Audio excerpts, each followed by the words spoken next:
Designing for Livability, Towards a New Paradigm for Sustainability in the Post-GDP City, by Azlan Adnan, M.A.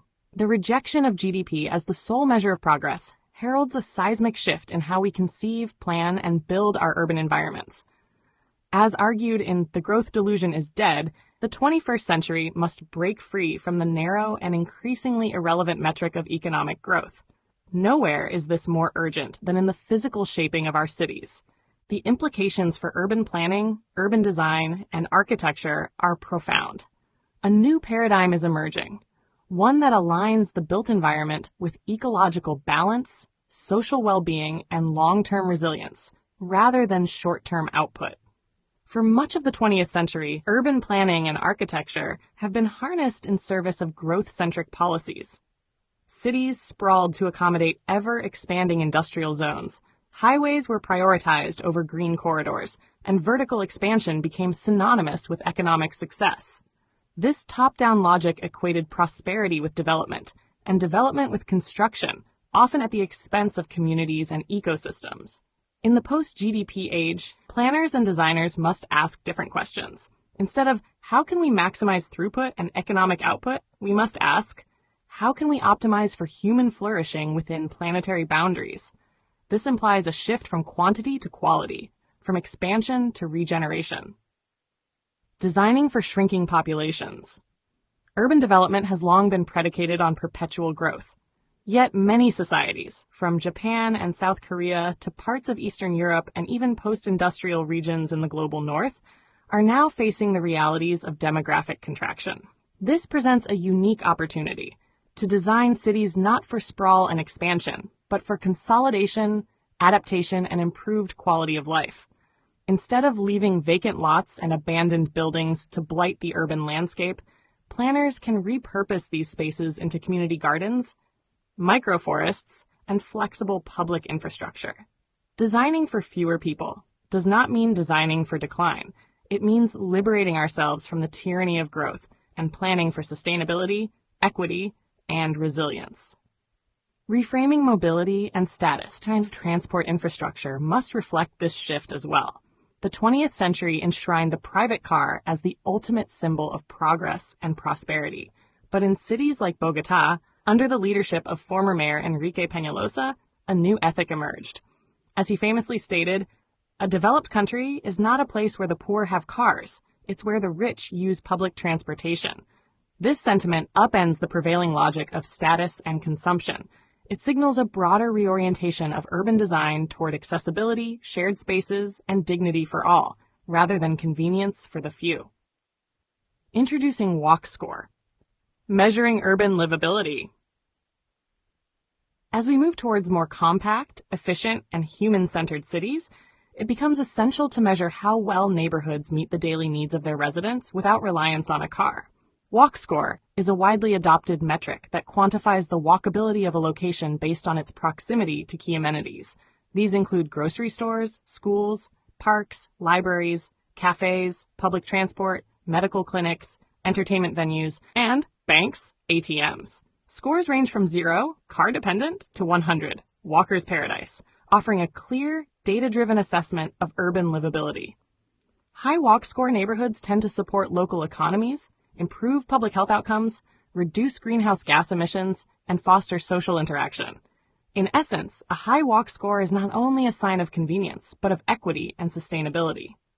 It encourages planners and developers to create communities where residents can live more locally, more healthily, and more freely. Rethinking density, land use, and urban form.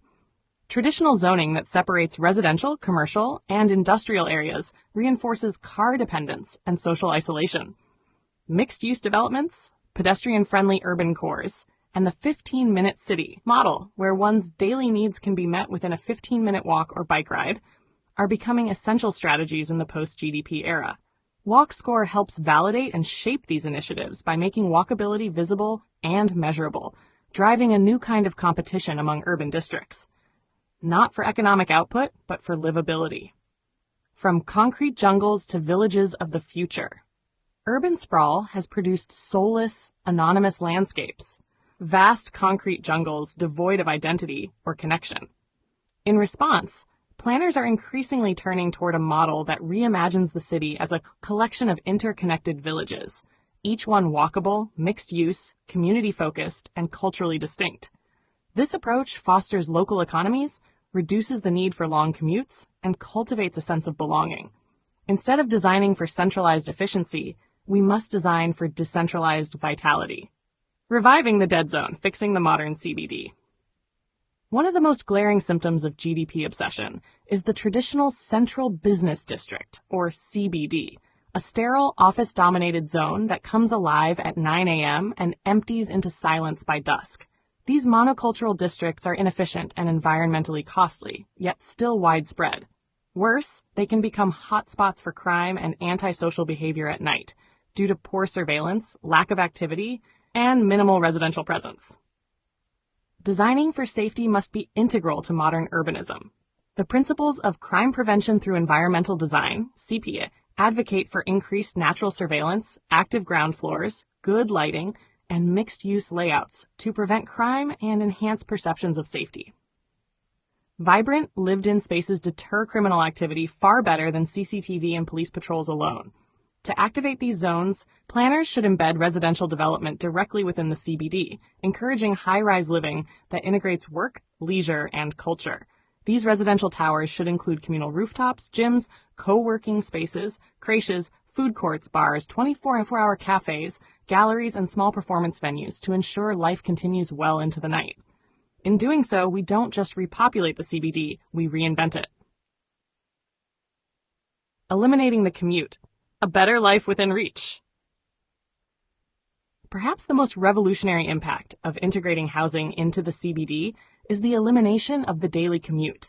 Instead of wasting hours in traffic or on trains, residents can walk or cycle to work, reclaiming precious time for themselves and their families. This shift dramatically reduces emissions, improves mental health, and increases productivity. When one's home, workplace, and leisure activities are in close proximity, a higher quality of life becomes not a dream, but a lived reality, prioritizing health, equity, and ecology. GDP does not account for the asthma rates caused by traffic congestion, nor the psychological toll of isolation in tower blocks devoid of nature. A post-GDP planning ethos demands biophilic design, green roofs, natural materials, living walls, ample daylight, and easy access to green space. Health is no longer an outcome of healthcare, but of habitat. Equity, too, must be spatially embedded. Affordable, accessible housing in thriving, diverse neighborhoods is a core requirement, not an optional add-on. Urban trees and clean air. One of the simplest yet most overlooked components of urban health is the humble tree. Trees absorb carbon dioxide and release oxygen, helping to regulate urban temperatures, reduce airborne pollutants, and mitigate the urban heat island effect. Their presence directly improves air quality, yet in many cities, especially in fast-developing nations, there is scarcely a tree in sight. Concrete stretches for miles uninterrupted. The result is dangerously poor air quality, exacerbating respiratory illnesses and diminishing quality of life.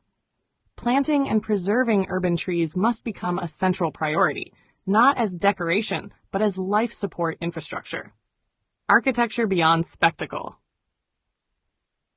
The shift away from GDP worship requires that we abandon the trophy-building mentality of global starchitecture. Architecture must be less about height and spectacle, and more about usefulness, appropriateness, and stewardship. The most powerful buildings of the future may be low-rise, passive energy, locally sourced, and communally owned. They may be beautiful not because they shock or gleam, but because they harmonize with their place, climate, and people. A participatory urban future.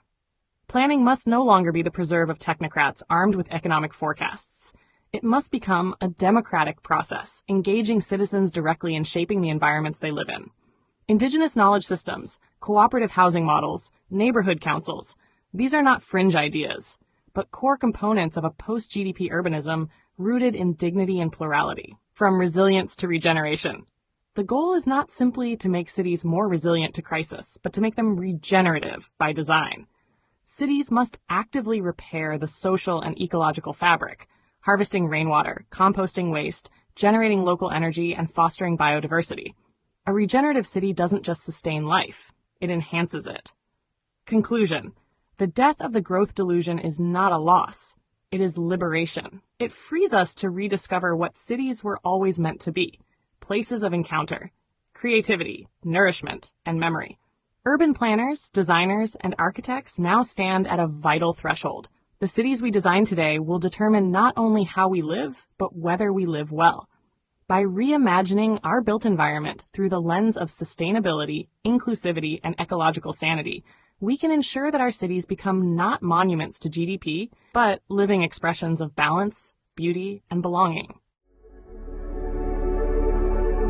A heartfelt light. To every soul whose hand did give, you've helped me dream, helped me live. In darkest hours your light came through, with hearts so kind, so pure, so true.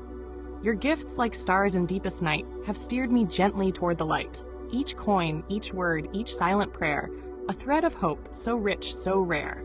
My eyes once dimmed now seek the skies, and slowly clearer visions rise. Because of you, I dare to see the world again. Its grace, its plea. Your compassion's flame will not just stay with me alone. It lights the way for others wandering through despair to feel the warmth of selfless care. You've shown what love in action means, in quiet ways through giving scenes. You've built a bridge from soul to soul and made the broken feel more whole. So let this thanks rise like a song, a melody both soft and strong. May your example gently call more hearts to rise to give. To fall into the joy of lifting pain, of planting hope where none remains. Your kindness walks beside me still, a light, a love, a living will.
Don't forget to hit that subscribe button to show your support.